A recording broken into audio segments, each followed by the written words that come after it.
Saint Augustine commentary on the Gospel of John, chapter 13, verse 31 to 32, Tractatus 64.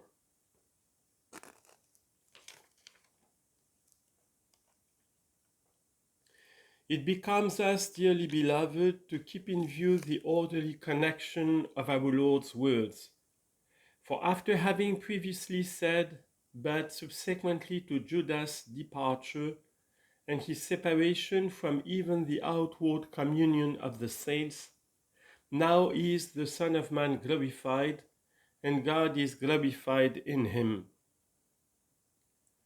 Whether he said so as pointing to his future kingdom, when the wicked shall be separated from the good, or that his resurrection was then to take place, that is, was not to be delayed like ours till the end of the world, and having then added, if God is glorified in him, God shall also glorify him in himself, and shall straightway glorify him. Whereby, without any ambiguity, he testified to the immediate fulfillment of his own resurrection. He proceeded to say, little children, yet a little while I am.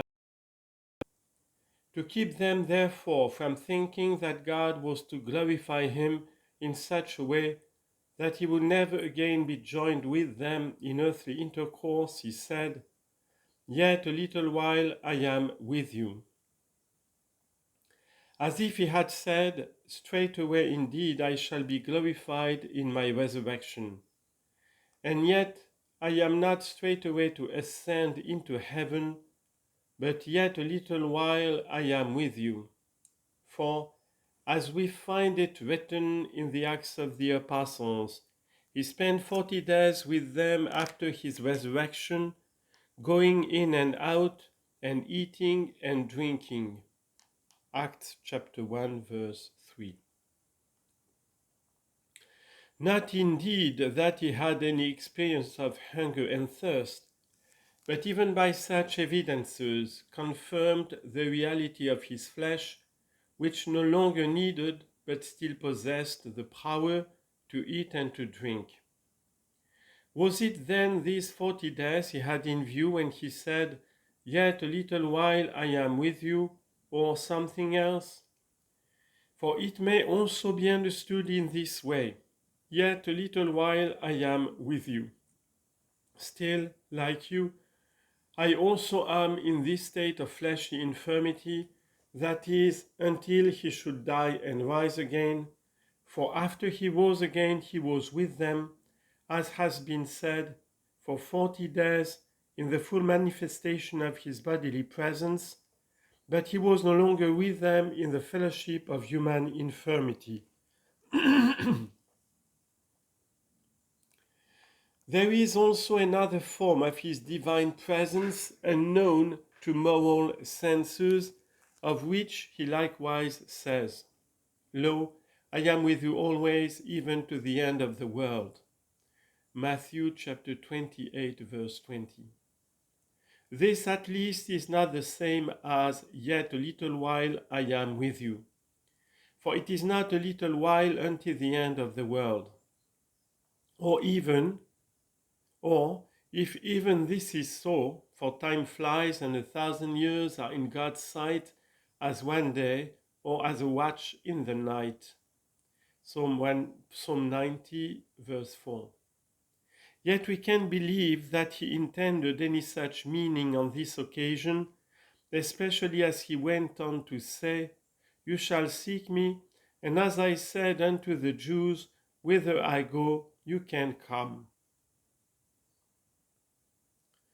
That is to say, after this little while that I am with you, you shall seek me, and whither I go, you can come.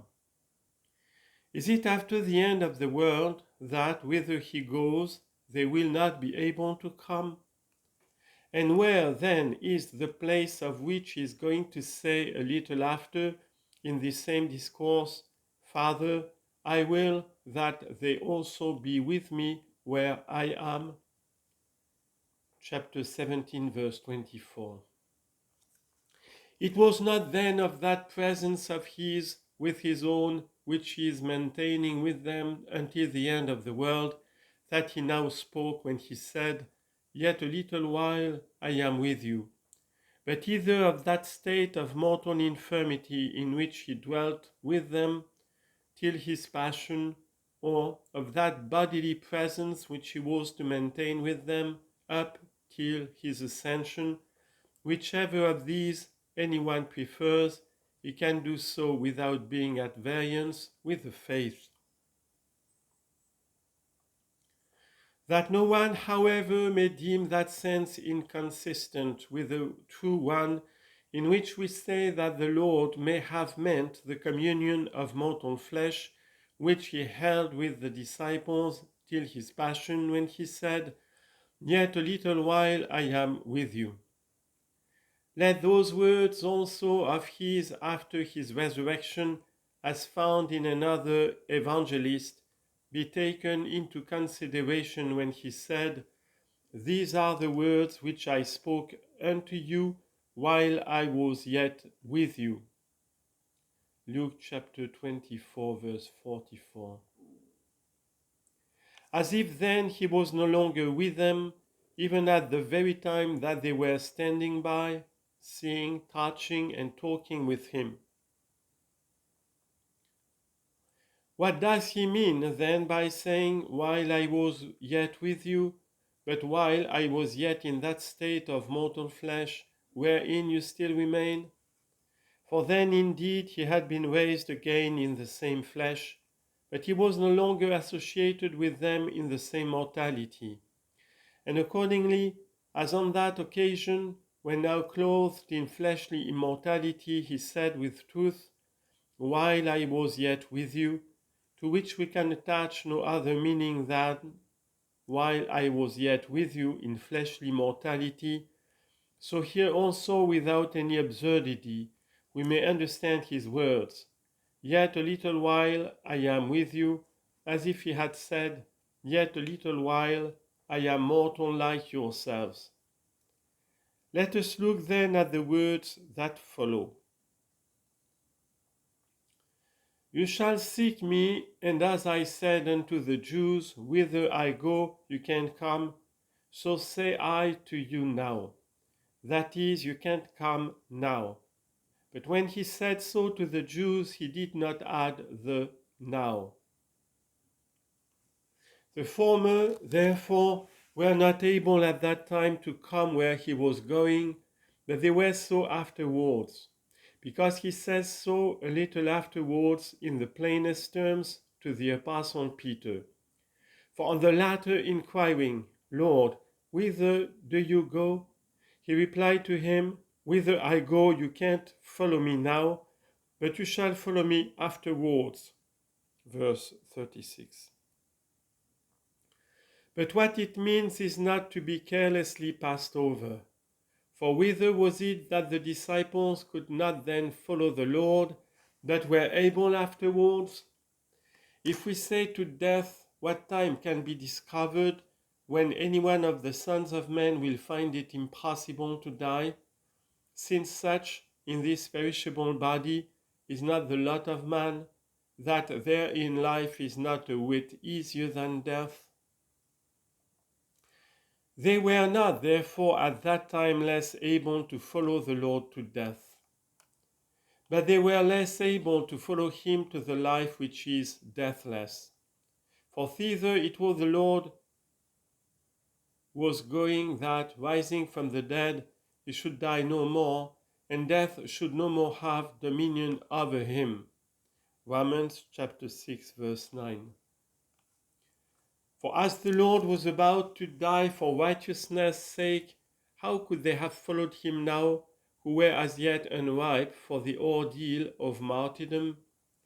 Or with the Lord about to enter the fleshly immortality, how could they have followed him now, when even though ready to die, they would have no resurrection till the end of the world? Or on the point of going as the Lord was to the bosom of the Father, and that without any forsaking of them, just as he had never quitted that bosom in coming to them, How could they have followed him now, since no one can enter on that state of felicity but he that is made perfect in love?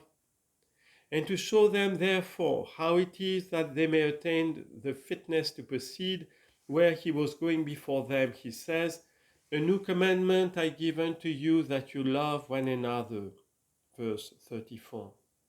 These are the steps whereby Christ must be followed, but any fuller discourse thereon must be put off till another opportunity.